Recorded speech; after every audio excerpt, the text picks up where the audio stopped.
From Tally to Cali. It's time to wake up. Wake up! Warchant.com is your ultimate Seminole sports source. And this is Wake Up Warchant, presented by Vitamin Energy. The vitamins. The energy. Now here's Warchant.com's Aslan Hajavandi and Corey Clark. Have a holly jolly Christmas.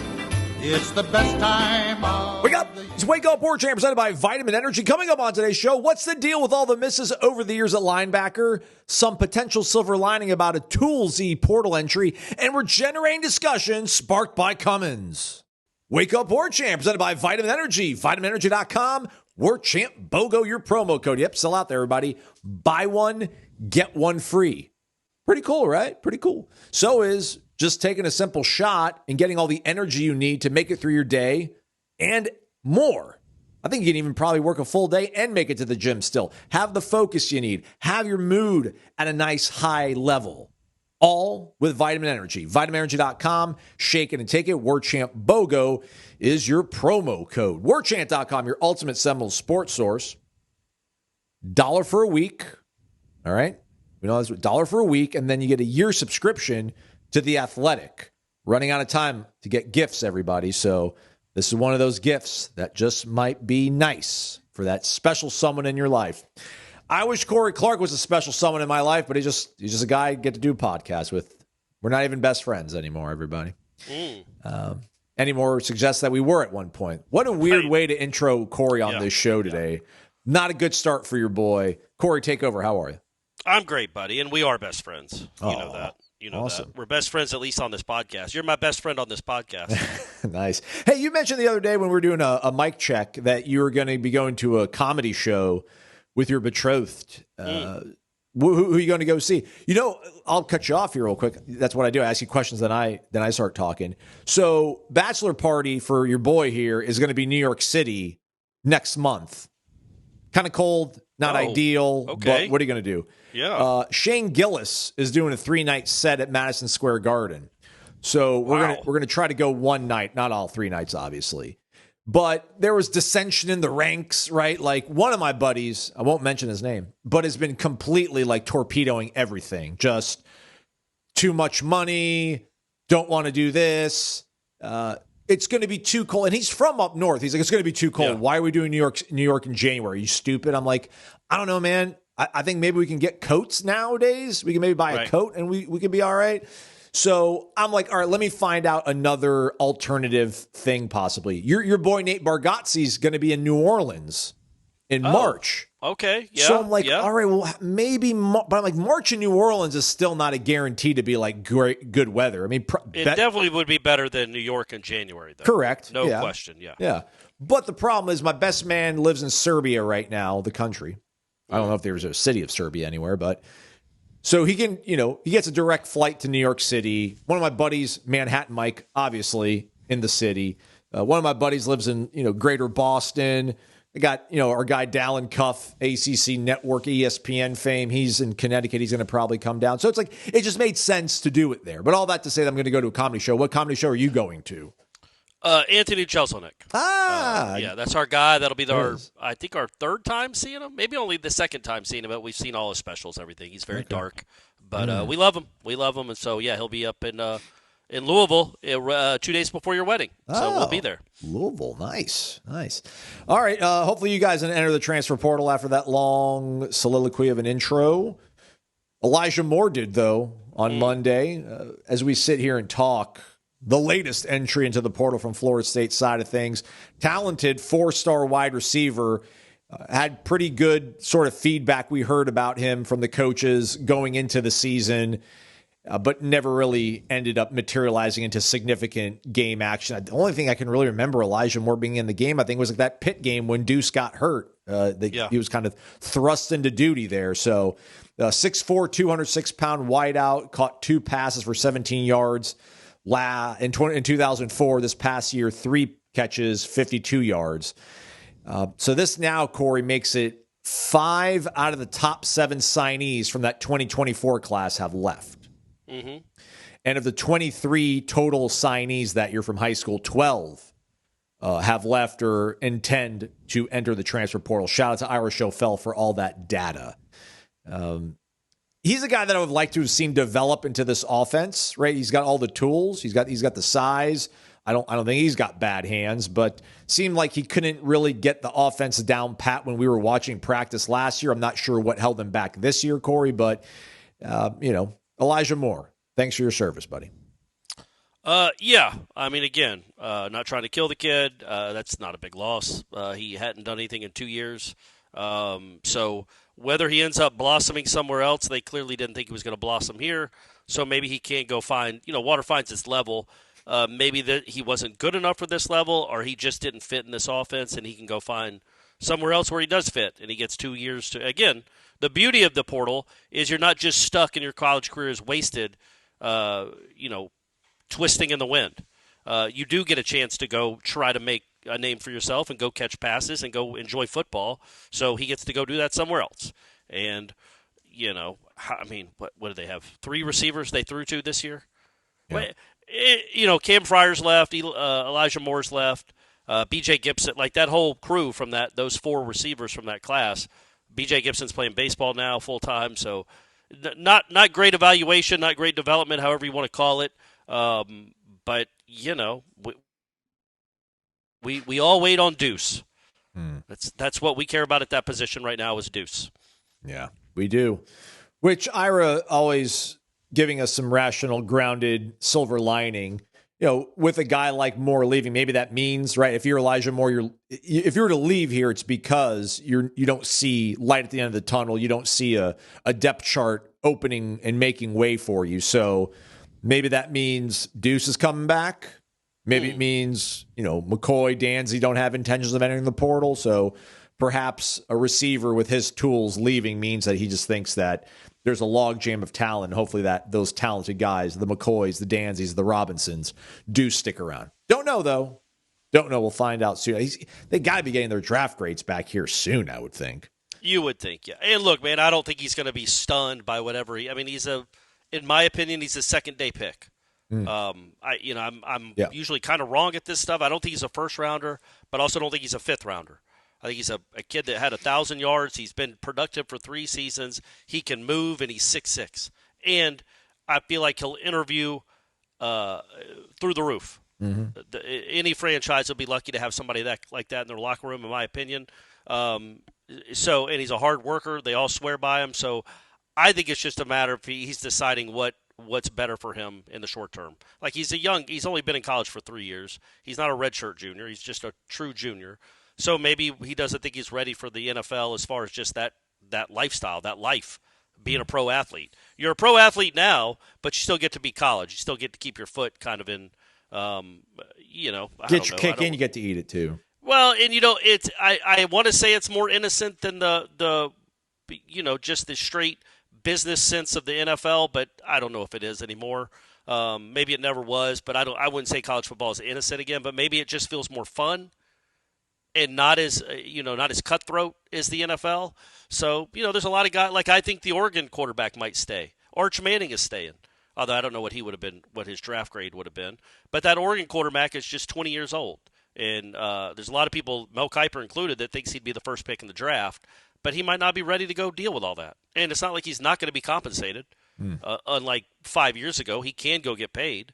It would have been interesting if NIL was around for Jameis. Because I do think he wanted to stay. But you can't turn down the money that he would have been turning down. Yeah, man. Number 1 overall pick, man. Yeah, but he'd have been the number 1 overall pick whenever he came out, probably. But, I think he would have stayed for, $5 million. Right? Yeah. I think that would have been something where he's like, you know what, that money, the big money's going to be there next year anyway. I only get 1 chance at college. I'm still 20 years old. I think he was 21 years old. Maybe I'm not ready for that. Maybe I'm not ready to be a franchise quarterback and lead an entire city. So that another positive in the world we live in is because of NIL, guys don't make horrible decisions anymore, like chasing money that isn't there, because they can stay and get real money, and maybe up their draft stock. Maybe don't turn pro early to go undrafted. Like Travis Rudolph undrafted. Yeah, but that seemed crazy anyway. That was just completely outlandish. Travis Rudolph was an actual player that did things. Yeah. and thought he was better than he was. I think he ended up playing the league for a little bit, but he left a year early, and he wasn't even drafted. I think Auden Tate left a year early, and he was the third to last pick in the draft. He was a late 7th rounder. Like, and if they would have been around here now, they would have come back for a good substantial paycheck over the table and maybe up their draft stock. So again, I think you don't have kids making as bad decisions for money when it comes to foregoing their college eligibility. Not that you asked. I just think that's another positive. And hopefully, again, Deuce, I want Deuce to stay. It would be awesome if he stayed. And he would get, rewarded financially. He'd be compensated pretty heavily, I imagine, if he stayed and played college football here for one more year. How many days do you think it will be before Bobby Petrino interrupts Bill Belichick and says, Coach, I worked with Jimbo Fisher once, and what he liked to do in this situation, ... Yeah, that probably won't happen. Crazy. What out of all the people you could go get and hire, and I know Arkansas was pretty good this year on offense. He's good. Yeah, he's a good quarterback. But it's the person in the room. It's the ego in the room, and it just doesn't just like it didn't at A&M. I don't know how that works in Chapel Hill, but God bless them. Hopefully it does. Chapel And Bill. they can commiserate on being with 22-year-old women. They definitely have that in common. They have football and young women in their 20s as old creepy men. So good for them. All right. At least Belichick doesn't have a motorcycle, right? I don't know. But he does all those yoga poses on the beach. That's dangerous, too. And that's true. And in fairness to Petrino, the age gap with him and that woman was much smaller than Belichick's current age gap. Anyway, sorry. Go ahead. Let us make our way over to the mailbag, warchant.com, the Tribal Council. Be a subscriber. You can steer the conversation. We go to random_John. I asked everybody in the holiday spirit, Corey, to share with us their favorite Christmas present so that we can at least have some good stuff to talk about, because there's a lot of negativity out there in the space, in the narrative, in the discourse. His best gift was his wife and him taking each other to Nashville last year. They ate gourmet food by the fire, watched Christmas movies all day. It was one of the best and most relaxing trips I've been on in a long, long time. Okay. All right. There you go. This year we're stuck in Tallahassee, he says. Blah. Well, hey. All right. So the front office has seen goodbyes, but no major hellos from anyone. This makes me wonder if the administration is comfortable letting Norvell run this portal window solo. What does that say about their confidence in him long term? And if they are not fully confident, why is that not reflected in the urgency or the structure in place right now? Yeah, those are all good questions. How I think that this, I don't know, maybe I'm just trying to reverse psychology myself in this one, Corey, but I've been able to convince myself that he's going to get, like, he'll be here in 2027 too. Okay. I think that might speak to why there isn't this mad dash urgency to get all this stuff in place. I really do think that, like, they have, I don't know if they have elite confidence in Mike Norvell long-term like he has in himself, but I feel like the important people have a irrationally high level of confidence in him. I don't know, man. They made it, look, they wanted it out there that they looked at Lane Kiffin. So now we can all speculate how serious that pursuit was, but they certainly made it public. I don't think that came from Lane's side. I personally think that came from Florida State's side, wanting the fans to know, look, we tried. We were in the running. We just did it stealthily. We weren't turned away publicly at the altar like Florida was. So, I think I don't get the sense that they have the utmost confidence in him. I think there is a chance that the money aspect is just too big to ignore, and it has to be like too big to fail. Like, we can't let this guy fail because it's going to put us so much further behind the 8 ball, because we're going to have to pay him off for the next 4 years after that, as we're trying to sue the ACC or pay the ACC to perhaps get out of the conference, blah, blah, blah, blah, blah. So, no, I'm not convinced that he'll be here in 2027, but I'm also not convinced that they're going to suck again. So, I mean, we'll see. We'll see what happens when the season starts. But I would say this to the question. As we talked about yesterday, I don't think he's in it solo. Like, I don't think Norvell is the ultimate decider for good or bad, and that's been bad. But he is going to take a lot of I do think he will heed the advice of Tony White and Gus Malzahn. I think if they say, look, this kid could be a star for us, he's going to be awesome for us. Well, either guy, but we have to get him here. Like, whatever he gets, whatever you hear from his agent that somebody else offered and we get proof of that offer, up it by 5,000 or 10,000. Make sure we get him on campus because he's awesome.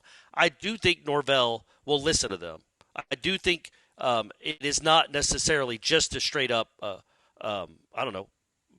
autocracy. That's the right word, right? Yeah. Just one guy doing it? Strong.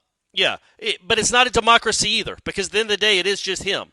Like, he's the only real vote. I don't think he's sitting there saying, all right, all hands up. I guess we're going to offer him. We're going to pay him $800,000 because the yays have it. I don't think it's going to be like that, but I do think he's going to try to get advice. We'll see how that goes. But yeah, I would think now here we are every second we're closer to Christmas and we're closer to that portal opening up. It would appear there is not going to be a GM in place that's making all these types of decisions. So it is Norvell. I would call it the brain trust. It's Norvell, Gus, and Tony White. Those are your three guys. Norvell is the ultimate power decider, but it's those three guys. And maybe they do have a vote, those three. Although, does Gus even care what they do on defense? They'll ask Gus for a vote. Hey, Gus, should we offer this team? Whatever. I'm just the coordinator. I'm just here to run the offense. I'm worried about New Mexico State. That's all I'm here to worry about. So I don't know how any of these dynamics will work. Oh, my gosh. What really lingers with me, and this might be one of the crazier things I've said, Corey. You can, tell me to stop. But so much of what this comes from my theory that he's so beloved, that he has so much, he's got more lives than whomever. I've never been in a press conference where people outside the immediate football family, but important people, powerful people, their family members are in the room and give a coach a standing ovation after a win in the month of August. I will never forget that Alabama press conference as long as I live. That's up there with, really, it's burned in my brain, much like Willie after Boise State with his shuffling a piece of paper and talking about dehydration. It blew my mind that there's like a half dozen people got up and started clapping for a guy because he won a game. It felt so much. I don't know if it was more like we support you, we love you, we have your back. A little bit it felt like F you to everybody else in the room, like media. But maybe I took that a little too personally, like Michael Jordan did. But again, like those people, for them to have that reaction to that kind of win, I feel to me speaks to them having the ear of the people that make important decisions. Like, hey, he's a good guy. I like this guy. I want him to be the coach, babe. I want him to be our coach. And I feel like they're like, all right. And financially, it makes sense to keep him too. So he has a lot of rope. He has a lot of rope. That's my thing. I just think me personally, that rope has been exhausted. I'm of the opinion if they start slow next year, he'll be fired in the middle of the year. I could be completely wrong and being completely naive about that. But if he gets off to a slow start again, if they lose all their first two road games, let's go ahead and chalk up a road loss to Alabama. If they lose the one before or after that, I think there's a chance that'll be a wrap. They are trying to give this guy one last chance to make it right. So frankly, they can try to make up for the mistake they made 2 years ago. Like make it hurt a little less by getting at least one more good season out of this dude when you paid him whatever you've paid him, $80 million probably in total is what he'll if you fire him. I said somewhere in there, right? $85 million, and he got 2 good seasons out of him. At least try to get a third. But you're right. I don't remember the applause. I was just riding so high from the win, Aslan. I wasn't even seeing straight anyway, and neither were they. But I can tell you they didn't applaud after the Stanford game or the Virginia Tech game. Nobody's sitting up there applauding that either because the world changed. I guess in Charlottesville.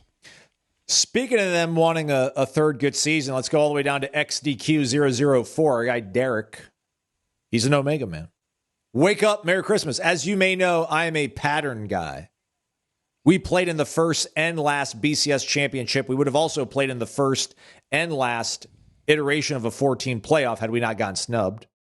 You're right. That irked me much. I'm like, this is awesome, man. Like we're always going to be this answer to a trivia question. But Grapevine, Texas spoke. So following my logic here, Norvell's first 2 years, 3-6, 5-7, then 10-3, 13-1, then 2-10, 5-7. Year 1 and 5, gross. Year 2 and 6, both 5-7, with improvement, both gross losses. Jacksonville State and Stanford. I mean, they're not even close. Love you, Derek. I mean, it's a gross loss, I guess. It's right? his number 2. It's his second worst loss, though, considering the opponent and what was on the line. Yeah, okay. I'm sorry. My bad, Derek. All right, gross losses and then losing to an interim staff at Florida with a chance to go to a bowl. So if this pattern holds, 2026 should be a 10-win year, 2027 undefeated regular season ACC championship, complete with a bye for Christmas. Am I crazy? Could the pattern hold? I mean, Jordan Travis is out of eligibility, and I think that's the biggest difference. That was the biggest reason in hindsight that 2022 and 2023 looked like that. Because, quite frankly, man, like that offense without Jordan Travis, I know they had a great defense, and I do think they would have given Michigan a game or Washington. I think they would have beaten Washington, honestly, or at least it would have been a game. If they should have been the 3 seed playing the 2 seed, which I think would have been Washington, and it would have been Oregon and Michigan or whatever. I can't remember the order, but Florida State should have been the 2 or the 3.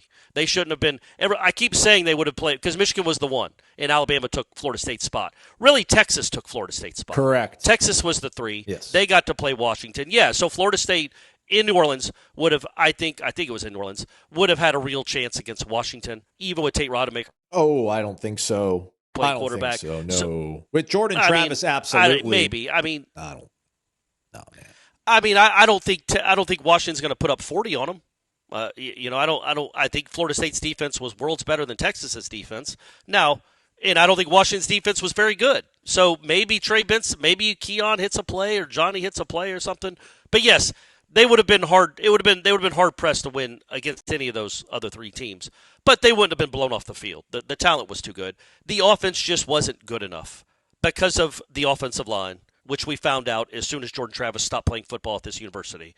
And so while I love that theory, and I'm not saying it can't happen, it will be almost to me solely reliant on how good the quarterback is. When he has a good quarterback, he's a good coach. When he doesn't have a good quarterback, he is, at Florida State, a horrible coach. Like literally horrible. I'm not being mean and I'm not being hyperbolic. You look at his record without Jordan Travis as his quarterback. It is the stuff of Mudra. It is Mudra-esque. So get a good quarterback and we'll see. But he has not proven that until we see what's going on at that position, it's hard to feel great about anything they do. But again, the hope is they're out there. And you are Florida State. And you do have money to spend. So go get a good one. That would be awesome. That would be awesome, and they very well might. And they might find the perfect one for Gus's offense and just hit the ground running and be one of the best offenses in the country.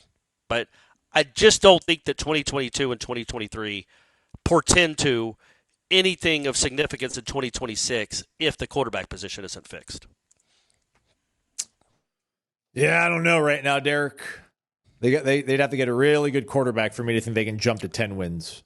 But I like the optimism though from Derek. Yeah, that'd be nice. Yeah, like nice symmetry, right? Just it's like it really is a legitimate climb, and then you go back down to the valley, and then you climb again. So it's only one thing left to do, and that's the climb. Everybody, climb to your favorite high top table or a bar stool. Nice. Whenever you arrive at the Corner Pocket Bar and Grill, 2475 Appalachia Parkway. Reminder, because of the Christmas holiday, no trivia tonight. Bingo in its stead. I like that. Instead, but in its stead. Yeah. And that's one of the great English words. It is. Thank you. Instead, because you see where it came from. You put it all together. A lot of stuff doesn't make sense. I know I brought this up on the show. Sorry, Bill. I'm cutting into your promo. But I heard on a podcast the other day, Infinite. and I brought this up, but what's the opposite of infinite, Aslan? What word is the opposite of infinite? I don't know, limited? I don't know. We talked about this before, and I just totally let you down. Well, it's in the word. Finite. Finite. Oh, finite, yeah. But it's pronounced, why is it not infinite? Or finite? Why would you change the complete pronunciation of what comes after the prefix? The prefix shouldn't change the way the word is pronounced, but somehow finite becomes finite because you put an in front of it. Anyway, that's always bothered me. We do crazy things with our language, but instead is one of the good ones. Let's give second language people a little bit slack then, everybody. Let's show some grace. It is the holiday season after all. Corner Pocket Bar and Grill, though, no mercy. If you're a Florida or Miami fan, don't be coming in there ruining your canes on. I mean, you can wear a Miami shirt, but be quiet. Just quietly give yourself a fist pump. What game are they playing? They're playing Cotton Bowl, right? Going back to Texas. Ohio State. Have fun with that one, Canes. Be a lot cooler if they were in Columbus playing Ohio State, but whatever. It'd be a lot cooler if we did this show from the Corner Pocket Bar and Grill. I think that soon. Game. Can I wrap it up? Is that game New Year's Eve? I don't know. Let me wrap it up. How about you check that out as you clear your throat and I wrap this up for us? I was going to say because I was going to. It was part of the Corner Pocket promo. I apologize. You could watch that game at Corner Pocket as the ball's dropping or something. You're saying? Yeah, right. That's what I was thinking. If it's New Year's Eve. It is New Year's Eve, 7:30 p.m. Eastern Time. Corey Clark, everybody. I feel like Ohio State almost beat Georgia that one year on New Year's Eve too. As the ball was dropping, Ohio State missed the game-winning field goal. Literally, as it's becoming New Year, the kick goes left or right or whatever. But yeah, you're right. Absolutely, Aslan. There's your 3-minute ad read, Bill. Merry Christmas. Check out the Corner Pocket Bar and Grill, 2475 Appalachia Parkway. Ace is the place with the helpful hardware, folks. Why would you wander around a warehouse store looking for paint when you could just swing by your neighborhood Ace? In addition to Ace's award-winning service, we have top-rated paint brands. Plus, our color matching technology allows us to match any color. So stop wandering and start painting. Head to your neighborhood Ace today. In Crawfordville, your home convenience store is Ace Home Center and NAPA Auto Parts, located at 2709 Crawfordville Highway. We are back. It's Wake Up Warchant presented by Vitamin Energy. warchantbogo, your promo code over at vitaminenergy.com. We got a lot from our guy Mark. Let's read it, Corey. Wake up first. Happy holidays to you both. Likewise. Although there is not much good news on FSU football to deliver these days, it's always a joy to wake up and hear your cheerful takes. So the transfer portal officially opens up January 2nd, closes January 16th. No general manager in place, so until further notice, we can assume Mike Norvell is running the show. Yikes. Needs: offensive line, defensive line, cornerback, linebacker, and of course, a quarterback. Pretty much another starting 22 again. Let's hope the administration is opening up the purse strings for Christmas and not abiding by any kind of, quote, enforceable NIL budget. Maybe Norvell will surprise us and be the portal king again. Is there any hope he can put together an ACC contender? Bowl eligibility again would be nice, I guess. Let's go, Mike. And happy holidays to you, Mark, you and yours. There's hope. It's not just completely irrational to think that a collection of coaches who have done this for a long time and have won, Norvell, Tony White, Gus Malzahn, they put together good sides of the ball and they've won football games. It is not out of the realm of possibility that they're not better than Manny Diaz's staff. Or who is it? Tony London? Not Tony London. It's what's his name? Tony Elliott at Virginia. Tony Elliott, the old Clemson OC. That's now the head coach of Virginia. Or Narduzzi. I think that's not too much to ask. Are they going to be Kirby or Ryan Day or Sarkisian and have those resources? No. So maybe let's hold off comparing him to those. But I just don't think it's outlandish to think that this guy can somehow miracle himself at this place to a roster that's good enough to win the ACC. And frankly, again, I'll say it, this roster this year was good enough to at least compete in the ACC. So was Clemson's. They lost bad games, and they were bad in bad moments, both teams. But it's not like you look around the conference and thought Clemson and Florida State were just abysmal. Just didn't have a chance to compete in the mighty ACC. Of course they did. Clemson almost beat SMU with a backup quarterback. because Klubnik didn't play that game. Florida State was, 4 plays away in 3 different games from having 8 wins. So it's not crazy. It's not crazy. It's just not, I don't want to say probable, but it's not something that you should predict to happen because you have no reason to. But let's hope that Gus and Tony can help my man out and get him some players. That would be wonderful. I feel like did they have a ACC championship caliber? They had a Charlotte caliber offense, right? Florida State? Yeah. Yeah, man. I mean, look, they it's not like they were horrible. The Stanford game is the Stanford game, but again, they make some throws, dude. You had guys running open. Make some throws. I think this coaching staff on that side of the ball will put together an offense that's good enough to compete in the ACC. Because it was this year. It was. I was at the Virginia game. Y'all all watched it. I thought they were pretty evenly matched offenses. And I think Virginia got worse as the season went on too, but not as bad as Florida State. So who knows? But I do think they'll have the talent in this conference. If they're in the SEC, no chance. If they're in the Big Ten, probably no chance. But in the ACC, the beauty of it is you just had a 5-loss team win the damn thing. So yeah, Florida State can put together a team that was as good as Duke's. And you got to hope that you catch Miami on a good day for you and a bad day for them. Island Chief, Corey says, wake up. My favorite Christmas present, and it's not even close. Sears Spider Bike. Gold, high-rise handlebars, 2-tone banana seat. What's a banana seat?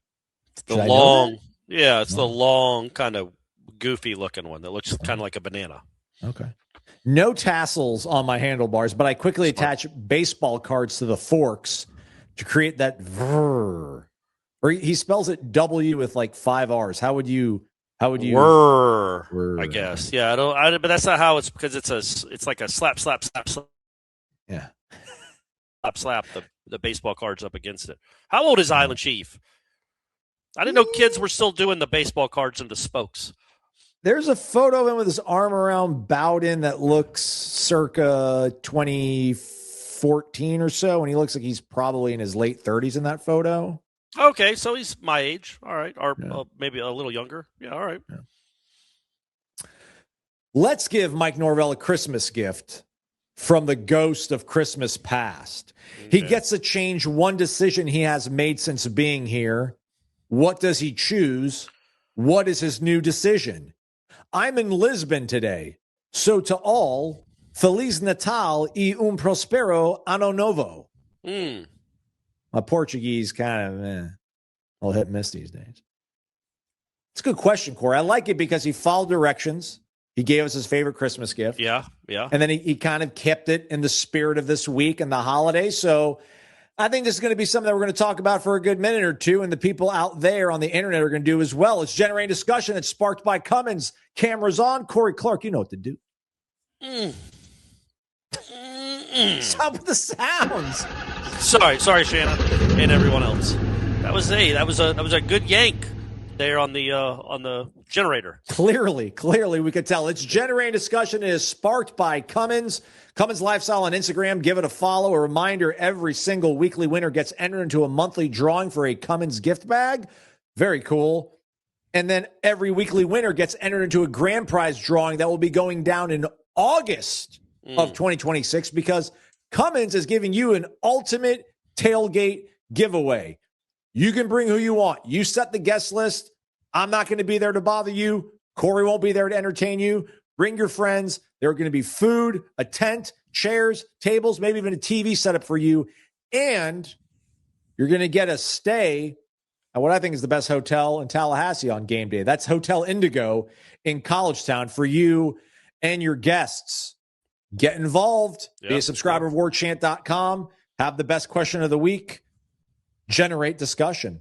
All right, Corey. So one decision he gets to change. What does he choose? What is his new decision? Let me ask you, is I don't know if you already have one on the tip of your tongue, Corey, but is declining to play in the Orange Bowl behind it, or is it bad? Is it like is it batting cleanup, or is it in the hole in the lineup of things you have to change? I would say it's probably batting third. I definitely think that was a mistake, but I don't know how much that changes what happens the next year. What would have changed what happened the next year? And again, this is hindsight, especially now because we saw what he was at Miami. But you get Cam Ward almost at all costs, because I can promise you this: he wasn't $58 million expensive, which is what Florida State now everybody wants to pay Mike Norvell that amount of money to go away. They probably wouldn't want to pay him that amount of money to go away if he had gotten Cam Ward as his quarterback. Now, that 2-10 team was not all of a sudden going to be 10-2 with Cam Ward, but I bet there's 7 or 8 wins. That's how big a gap it was between Luke Kromenhoek, Brock Glenn, and the number 1 pick in the draft. Malik Benson would have been good. Kyle Morlock might have been good. Landon Thomas might have been a freshman All-American. The offensive line would have looked better. Toa Feely would have been catching passes in the back. Everything would have been better with elite quarterback play. Elite quarterback play can turn a horrible offense into a decent one. And I think if they had a decent offense in 2024, you get to 7 or 8 wins. And all these numbers that we're talking about now, like 7-17, hasn't won a road game in 2 years, they're all out the window, in my opinion, if Cam Ward had come and played in 2024. 4th and goal, Jacksonville State. Let's not throw a fade to Malik McClain. Sure. Yep. Okay. Maybe get on the headset, tell Adam Fuller, our analytics guy said this guy has not made a field goal over 29 yards this season. Yeah, but that doesn't change where we are now. They still had good years after that. Why are we where we are now? Okay. All right. What are the so Cam Ward is an easy one, but that's almost like a Band-Aid. That's like, hey, we got the best player in the country to come play for us a year. He made us a lot better. But then what would 2025 look like? Is Alex Atkins still here? Because they could have lied to themselves and said the offense was pretty good with Cam Ward. We'll just get another one of those. So, yeah, I honestly, there probably should have been a shakeup after the Orange Bowl on the staff, and there wasn't. But so I think if he could go back and change things, he would obviously change everything they did starting December 1st of 2023 in the way they put together that roster for the next year. I mean, they fumbled that completely. So that's so many different gifts. That's so many different decisions. So when you just go with the one, I'd go with Cam Ward, but that's just a stopgap. That makes you better for a year, and then maybe you're 2-10 this year instead of that year. So I don't know, man. There's so many mistakes to get this bad this quickly. You have to make so many drastic mistakes that I don't know that one different decision completely changes the path. Right. What about you? Don't do the Jacksonville State, from a personnel standpoint or a decision. No, I mean, that's the thing. I mean, we are in this position because of not one singular thing. And I don't know of the one singular thing that completely changes this, right? This isn't, turn around and grab your lunch so you miss that collision at an intersection or something. There isn't this one single thing that just changes the entire trajectory of the program. They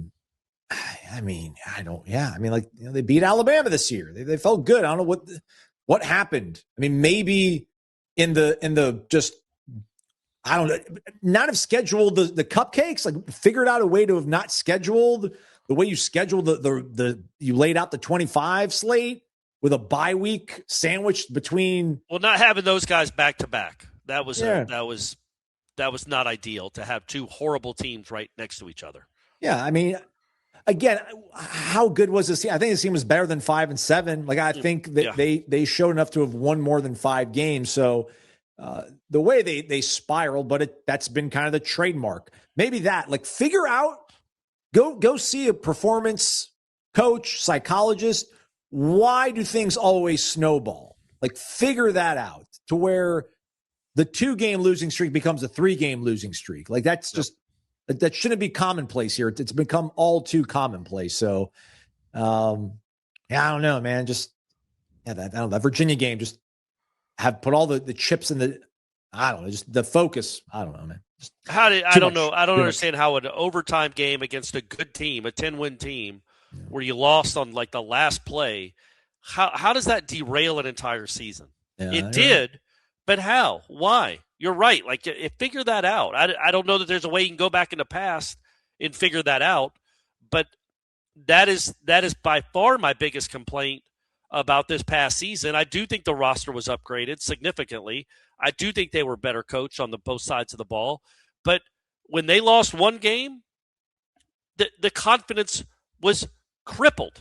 Mm-hmm. Like, that doesn't make sense. Why when Alabama lost the game and they came back, they almost lost to Auburn, and then they came back and played, I thought, really well against Oklahoma the final 3 quarters. Why? Why does their confidence get shaken? Why is it Florida State's confidence? They lose a last-second field goal to Georgia Tech, and then they can't win again. Morlock has a ball go off his face mask against SMU. The season's over. They just get completely shaken confidence-wise. And I don't know how that ties into a head coach and his personality. I don't quite understand the dynamics of that because it's 100 different players that they don't collectively share a brain. But for some reason, this guy, the last couple of years, when things have gone poorly, they've gone very poorly very, very quickly, and he can't turn it around, and he can't instill them. They play like a completely different team, and I don't know how you go about changing that. I don't know if the Christmas ghost of Christmas Past – I didn't even know the ghost of Christmas Past gave gifts. I thought he just showed you what you did, and you learned lessons. I didn't know he was into, and here's an ornament for your tree. Maybe he did. I guess I haven't seen that movie in a while. But yeah, I don't know if that he can go back and change that, like a decision he made as far as his own team's personality. But by God, I'd love for him to figure that out. That would be wonderful. Until then, though, he could have gotten Cam. You couldn't have paid enough money you couldn't have paid too much money for Cam Ward in hindsight. There's not a number that you would hear, a realistic number that you'd be like, oh no, that wouldn't have been worth it. Also, addition by subtraction, like is Miami obviously would not have been great in 2024 without Cam Ward. Would they have Carson? Not that Carson Beck's been the reason they've been great this year, but like, would they have the momentum or whatever they had to build this roster that they have now? Yeah, I don't know. Maybe Shannon Dawson, who I think is a good coach, he was way too trick play happy against Texas A&M, but I think he's a good coach. Maybe that offense is so bad in 2024 he gets fired. Yeah. Like, who knows what the sliding doors aspect of this is and what dominoes would have fallen. But yeah, I $7 million would have been you would have gotten a great deal on Cam Ward for $5 to $7 million a year in hindsight.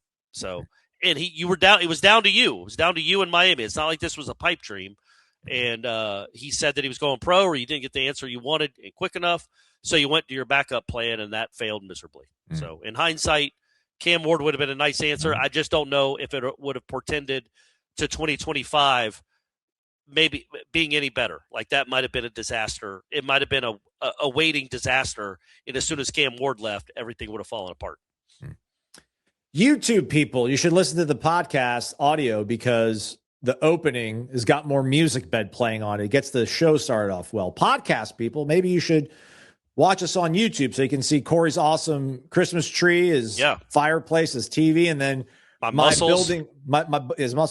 budding memorabilia bookshelf. Corey, by the way, it's one of my favorite new things that I've gotten here. So Jimbo Fisher signed pylon, national title game, baby. How did you get that? I know people. Which national title game? The one he won. Okay, all right. I mean, he's been to other ones. Like, as a fan. Let me ask you this. I saw this piece of memorabilia, and I'm like, oh, that would be cool. I don't have anything that's Bowden signed. I want to get a Bowden signed helmet. I got a Bowden signed helmet. I want it to be like a legit helmet, though. They make all these replica helmets, and it's just like it's a legit helmet. As soon as I get my studio up and running, that's gonna be front and center. Yeah, because I have this dream of like having a child at some point. I want to see them like put it on and walk around and be funny. And you can't do that with a replica helmet. I saw this one thing that I think is kind of cool, but at the same time, I'm like, maybe not. It maybe feels a little backhanded. it's when they demolished the Orange Bowl, they had Bowden apparently, because he's such a good man, God rest his soul, he autographed a chair back from the Orange Bowl, like the actual stadium that University of Miami used to play in. Yeah. I think that'd be a cool thing to have. But I'm like, maybe that's a cooler thing to have if you're a Miami fan. Because you're like, he'll never beat us in the big game down here because of the field goals and blah, blah, blah. But I'm like, that'd be kind of a cool thing to have. So I don't know. I would say, I think if you look at it through the prism of that's where he won his first national championship, was in that stadium. Ooh. Put it on the babe, order it. There you go. Perfect. I'm glad I could help. It's been generating discussion sparked by Cummins. Give them a follow. Again, grand prize winner for 2026, full-out tailgate experience. Like, we're not throwing it. Revel XP, who's the gold standard in setting these events up, they're going to handle it for you. You just got to subscribe to warchant.com and have a really good question. Next up, Corey, is Tony G from DB. Daytona Beach, I think, is the DB. Yeah, probably. Wake me up when Norvell's gone, LOL. But here is my question. Has there been one positive thing about Florida State football since September 1st? Keep in mind, we beat Alabama in August. Corey, you cannot play devil's advocate and see it from the administration side. Be the fan I know you are. I got you, Corey. I got this one. Okay. Ethan Pritchard's progress. Boom. Oh, there you go. Perfect. Well done. Yeah. I mean, Deuce Robinson, right? The development of the emergence of Luane McCoy in those last 4 games of the season. I feel like for whatever Danzy might have plateaued or started unclimbing and descending, I feel like we saw McCoy ascend. So I like that. They seem to be fairly confident that Sandman Thomas is a answer at center. That helps. And I don't know, man. Defensively, I don't know. What's sort of feel good about on defense? I mean, the Desir brothers. Yeah, that's right. True. They're coming back, and they hopefully will be bigger and better. Kevin Wynn should help. They did have the 14th ranked recruiting class. You got to assume some of those guys will play, and we have no idea what the portal's bringing. So, we did see that. This is something to keep an eye on, everyone. Old Dominion. I know everybody's interested in that quarterback. But they had a really bad safety named Jerome Carter III, who, if you're an old enough Florida State fan, his dad was really good at Florida State and played for the Steelers and won a Super Bowl with them as a safety. Well, his son is an all-conference safety. I think he was like a honorable mention All-American safety from Old Dominion, and he's in the portal. So you would think with family ties, playing that position, it sure would be nice if they could get Jerome Carter from Old Dominion. I think his numbers were very impressive. So let's hope that works out. But yeah, look, I would never take the administration side. I don't know if that's exactly how it was worded, because I don't. Again, for the millionth time, he should have been fired. I would have fired him after Stanford. They didn't fire him. We all know the reason why. So that's when I try to explain it a little too adamantly, so it sounds like I'm taking their side. The only thing I ever push back on is that Florida State is not serious about football because they kept him. Because I don't think Auburn's serious about football because they fired Gus Malzahn and replaced him with Brian Harsin. That was stupid. Are they serious or are they dumb? And from Florida State's point of view, they might have thought, and they could be completely wrong and probably are, but they might have thought, man, it's dumb to fire this guy to go get another dude from the AAC. Not dumb to fire him. Dumb to go pay him $50-something million to not coach. So they're trying to, lessen a mistake. And we'll see if it works. The percentages are probably pretty slim that it will. But there is a chance that it works. But I don't want people to think that I'm 100% on board with what the administration did. It was dumb in hindsight to sign him to that deal. And I think it was dumb to keep him here after Stanford. But we'll see if they prove us all wrong. It's incredible. Even from the afterlife, Bobby Bowden, more effective at making this place a good football team than the head coach.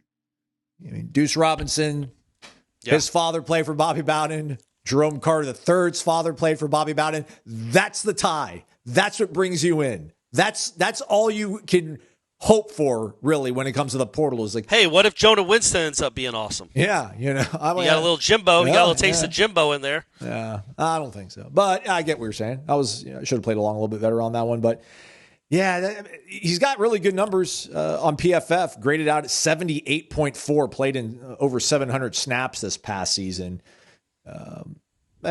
Also played Coastal, App State, Louisiana Monroe, Troy, so Sun Belt, not the strongest, but graded out over 67 against James Madison. That was a playoff team and had a really good bowl game against USF. So how do you do against Indiana? Oh, good question. 71.1. Started that game, man. Played 88 snaps. What a dog. Oh, man. And Indiana only had 27 points. Just throwing that out there. Had a pressure from the safety spot.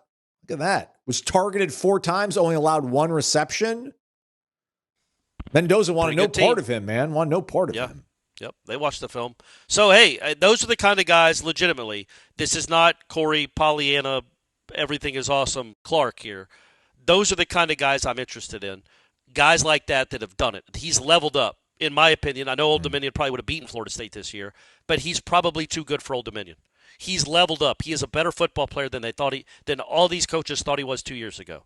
He's grown into probably a pretty darn good productive safety at Florida State's level. So go get him. And he's got a history of making plays, man. And, he did play 2 playoff teams. So, there's a reason to get excited for guys like that that produce. I think he was second in the country in interceptions with 6. I'm all about that life, man. I don't care the opponent. I want guys that are used to making plays. Because I don't know how many safeties on Florida State's roster, and I think they're decent at safety. But I don't think if you put Shaheem Brown on Old Dominion's team that he has those numbers. And he was good enough to play here for 4 years.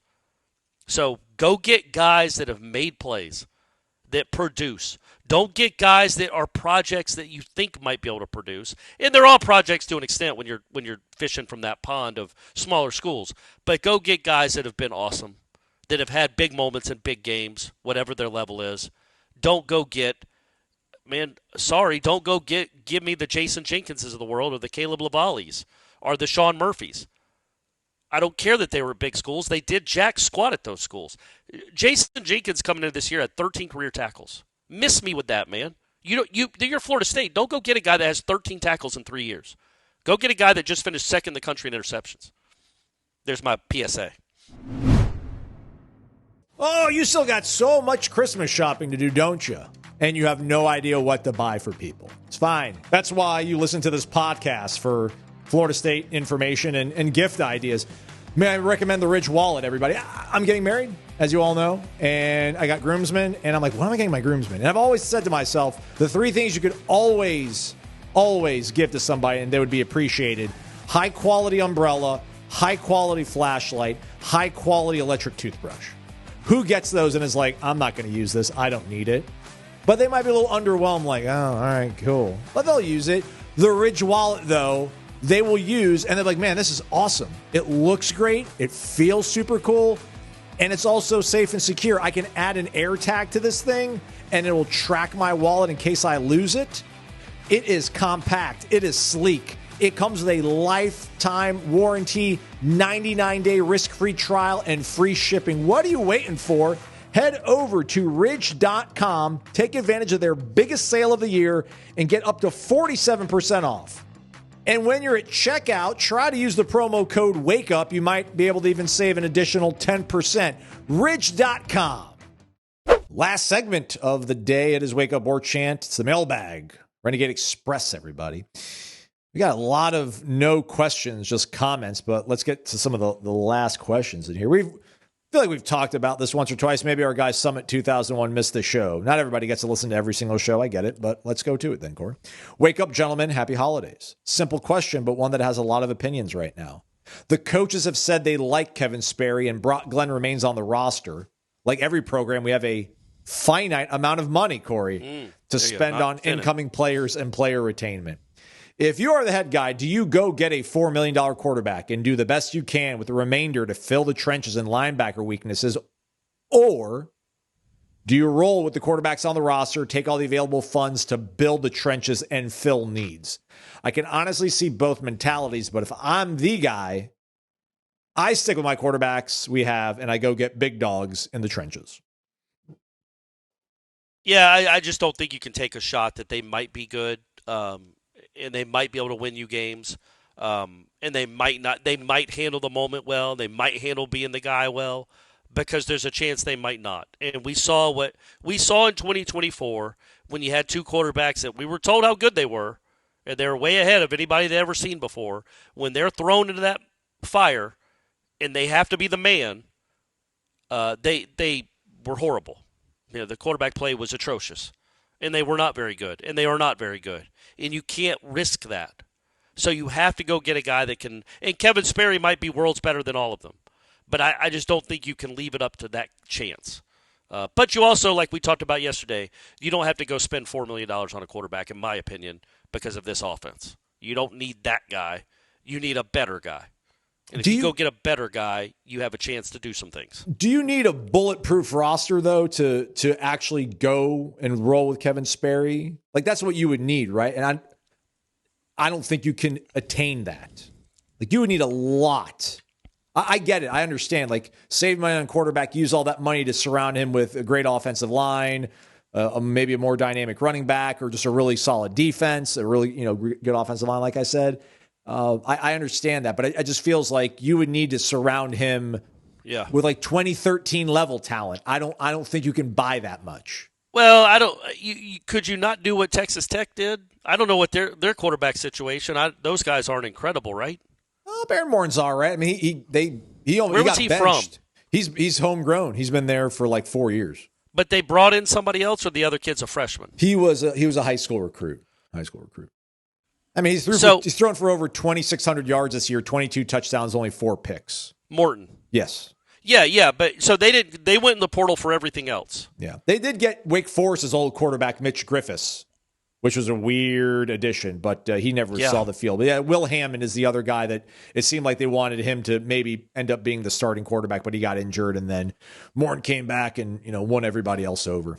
So like Texas Tech, Georgia, Ohio State to a lesser degree, but those guys went with their own guys. Those schools went with their own guys at quarterback. And then Texas Tech went and spent on everything else. They got a great went, bought, and paid for the best defense. That could be an option, I guess, but they also knew they had a capable quarterback. Like, again, Sperry might be awesome. He also might be horrible. We have no idea. We've seen him for 2 drives that mattered. He looked good to me when he was on the field. He certainly looked like he could do it. But looking at and proving it are 2 different things, and I don't know that you would do that. Number one, I don't know that you would go the Texas Tech route. I don't know if you have the kind of money to be buying the guys they bought all over the field. Yeah. It would have to be a really good. I don't even think you go into it thinking like that. Like, well, we're going to put a lot of great players around him. We're just going to hope he's okay. He can be a game manager. No, man, that's too important a position to leave it to a guy whom you think might be good, or he might be okay. Like I guess like the spectrum is too big for somebody like Kevin Sperry. Yes, he could be better than Tommy Castellanos. He could be better than Christian Ponder. He might also be worse than J.J. Cosentino.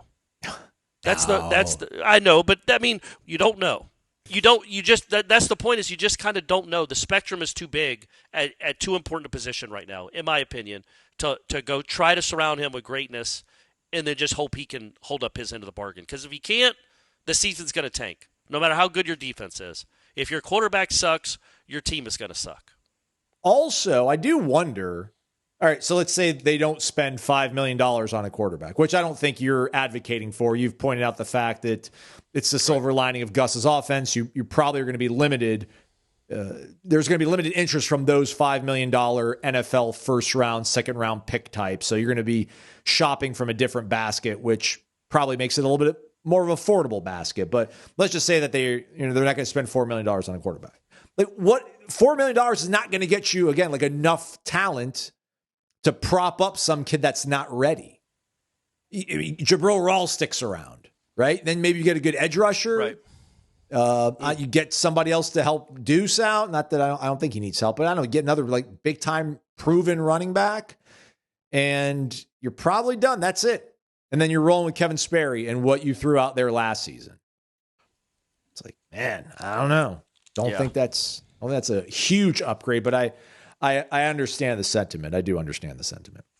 Last question, then we'll read all the comments. Noli Maximus, wake up.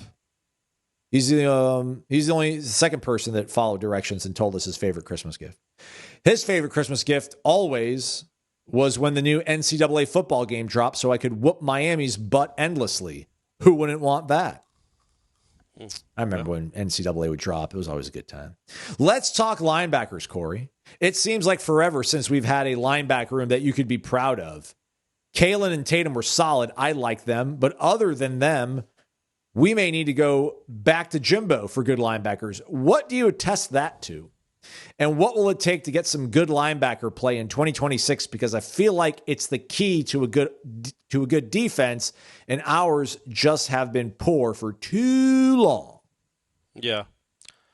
Where's Tony White at in this, Corey? Like, so Tony White can push Patrick Surtain out, but, and I hate saying it like this because I do like John Papuchis, but he's still, from every indication, is still employed by Florida State and still in the plans.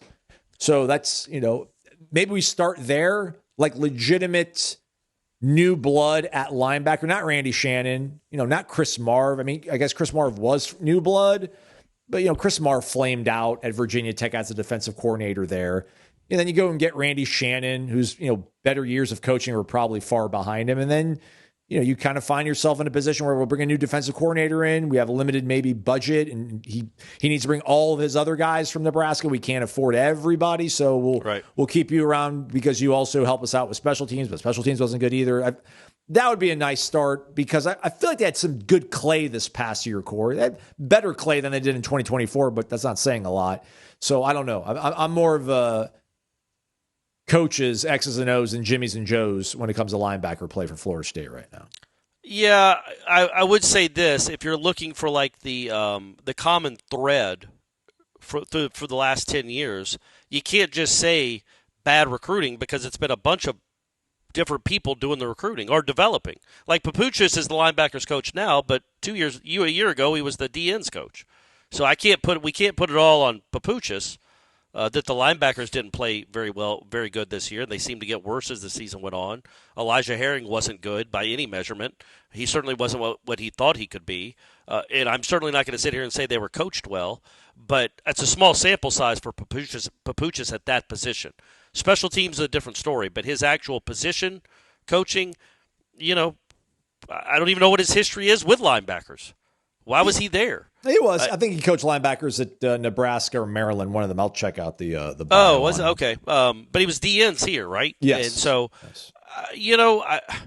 I just think they've had not good coaches. Like that's the thread. Is like look at the guys starting with Jimbo after Pruitt left, and then Charles Kelly. What was Charles Kelly? Was he the linebackers coach or? Was Sunseri? No, Sunseri was I'm trying to think of that staff. It was Charles Kelly. We looked it up, I think, the other day, and because I said it was, I'm like, he was a safeties coach, but no, he was a linebackers coach for the Noles. But then he went to DC, and then they brought in Bill Miller. Bill Miller. So look at that list of guys that have coached at that position. It's abhorrent at a place like Florida State to go from Bill Miller to I don't know who Chris Marv. To Randy Shannon in a pinch, to then John Papuchis, who was your DN's coach. Like it's almost like they haven't taken that position seriously. I think Raymond Woody might have been Taggart's linebackers coach. I thought he was a safeties coach, but maybe I'm just thinking that his kid played safety. Yeah, but that might have been his kid playing safety. He might have been the linebackers coach. I probably was. But that's not a list that's going to be in Canton any day or in Atlanta, enshrined in the College Football Hall of Fame. So they just haven't done really well. Because otherwise, what makes sense? That there's no talent in Florida? That linebackers don't want to play at Florida State? It's 3 different coaches. It's like 5 different defensive coordinators. and they can't get any linebackers. I will say this, Bethune transfer, but he was good when he was healthy. Very good linebacker. And Kalen DeLoach was a player. Taggart recruit. Also, Stephen Dix, Taggart recruit. And Stephen Dix went to Marshall. He dropped down, then he leveled back up at Arkansas and was actually like a serviceable linebacker for them. Yeah, but I'm tired of serviceable. No, I get it, but it's just like, so guys, that's one of those positions where we talk about people that leave, like Florida State, like people that do transfer out rarely end up doing better. And it's like, well, I mean, Stephen Dix ended up being okay. So it underscores the fact that like the recruiting has also been poor under Norvell. Oddly enough, like probably the best 2 high school linebackers they've had in the last 8 years were guys from Willie Taggart. Kalen DeLoach and Stephen Dixon, one of them's not even here right now. Yeah, and I would push back on Dix. I don't think he was very good. I think he wasn't good here, no, but I think like this But I don't even think he was good at Arkansas because that defense was horrific. That's so true. It's hard to think that just because he played at Arkansas that means he was good. You're right. Because none of them were good on that side of the ball. So, DeLoach is the one. Of the last decade, DeLoach is the one linebacker you could point to and say, yeah, man, that was a homegrown dude that made plays and was a pivotal part of a great defense. What is that about? You're at Florida State. You can't go get a linebacker that can one. You've gotten one out of the 40 recruits you've had in the last decade, or 50. You've gotten one that could play. That's almost impossible. But it goes back to Telvin. It goes back to then to Jimbo's here, too. Jimbo's tenure. Like, who are his good guys? Telvin? Vince Williams? That's Terrence a wrap. Smith, yeah. But Terrence Smith was okay, but he wasn't special. Like at Florida State, you're allowed to go get special linebackers. Kind of made a name for yourself doing it back in the day. And I see other schools with good linebackers. They can't all go to Georgia. So, yeah, but to answer the question, I can't. I don't know why the linebacker. I just think it's been a cavalcade of bad coaches that either don't know what they're doing, are not good communicators, or are not good at evaluating high school talent. But it's been abysmal. But hopefully it's picking up this year, everyone. Linebackers on Florida State's roster who graded out better than Stephen Dix this past year. Blake Nicholson, Stephon Thompson. Was it Blake? Yeah. Did you not hear me? Blake Nicholson. I didn't hear I thought you asked me a question. No, I was saying these are the guys that graded out better than Stephen Dix this year. Blake Nicholson and Stephon Thompson. So. Old Stephon. I wonder how much different. I mean, he made plays there at the end of the year. Yeah. He just was hurt. So he might have been a good player if he had been able to stay healthy. So it's hard to say he was a bust because when he did play, he made plays at least. And, I was watching Oklahoma, and I don't know number 38's name for Oklahoma. He's their white linebacker. I hate to identify by race. Be like that? But I'm telling you, 38 reminds me of Paul McGowan. The great white linebacker for Florida State in the 80s that won the Butkus Award. I think he was Florida State's first national award winner. His name is Owen Heineke, by the way. How big is he? According to PFF, he's 6'1", 227. He looks like a different species than Blake Nicholson. They're probably within 8 pounds of each other, according to the listings. And I don't even know if he's any good. I know he made a bunch of plays against Alabama, but they also gave up 30-something points, so maybe he's not all that good either. But I was watching him, wrap up ball carriers and punish them to the ground. And I'm like, why does he look so much different than Florida State's linebackers just physically, the way he's built? Blake Nicholson is not a high school senior. He's not a college football true freshman. Why did he still look small compared to some of these really good linebackers you see? Anyway, just an observation. Man, shoot. That might be a separate breakout video. That might have been another generating discussion sparked by Cummins. All right, we got a bunch of other just people saying hi and stuff, Corey. So let's get their names out there as we wind down the show. Maybe there'll be hoops intermission before we say goodbye. Corey was at the game last night, which don't know if Aslan stayed up late enough to insert it into the show afterwards. Gio, no, wake up, hope all is well, and you finish your Christmas shopping. Just a thought, while watching the OU Alabama game on Friday, I realized the last time OU made it to the postseason, we beat them. I guess, right? I don't think they made a bowl game the last 2 years. They didn't go to a bowl the last 2 years? I don't think so. I don't know. I should look that up. You want to look that up? And at the beginning of this season, we beat Alabama, and I was thinking, how are we at this spot looking and being mediocre in this landscape of college football? Seeing all these players enter the portal, some, like Landon, didn't even enter until Ira's article on a portal tight end. I don't know if he's trying to put blood on Ira's hands. Yeah, that's right. There aren't, Gio. Thank you for all you do. Merry Christmas. Happy New Year to the best freaking podcast in the world. Go Noles. Jamaica Noles says, all I want for Christmas. Jamaica Noel, by the way, the one who photoshopped the cornrows on you, Corey. Okay, yeah. And Ira. That's a great picture. Yeah. All I want for Christmas is to get out of purgatory. Mm-hmm. Second generation Noel wants us to free a member who has been banned. He got banned for negative opinions. That ain't right. Maybe, but man, he was always negative. And I don't disagree with a lot of his things, but there's a certain extent. We only have a certain amount of, we have a limit of what we can take on the boards, apparently. Braden McGill says, wake up, Merry Christmas. No question. Just sending good vibes and well wishes to you guys this Christmas. Back at you, Braden. Okay. And then I think his name is Mark, asked Tom Lang in this thread if there was a Jeff Cameron show this week. I'm not seeing a YouTube link. I don't know. There's not going to be headlines today. I know that, right, Corey? Yeah, and there was a Jeff Cameron show on Monday, but I don't think there's any for the rest of the week. I think that's their only day they're doing this week because they don't care about you like Aslan and I do. We did at least, 2 shows this week, right, Aslan? Yeah, and there wasn't. We had 13 questions in the mailbag or 13 replies, and only 6 of them were actual questions, I think. So we won't have enough for a second mailbag for this week. But I don't know. Maybe we'll rendezvous. Actually, no.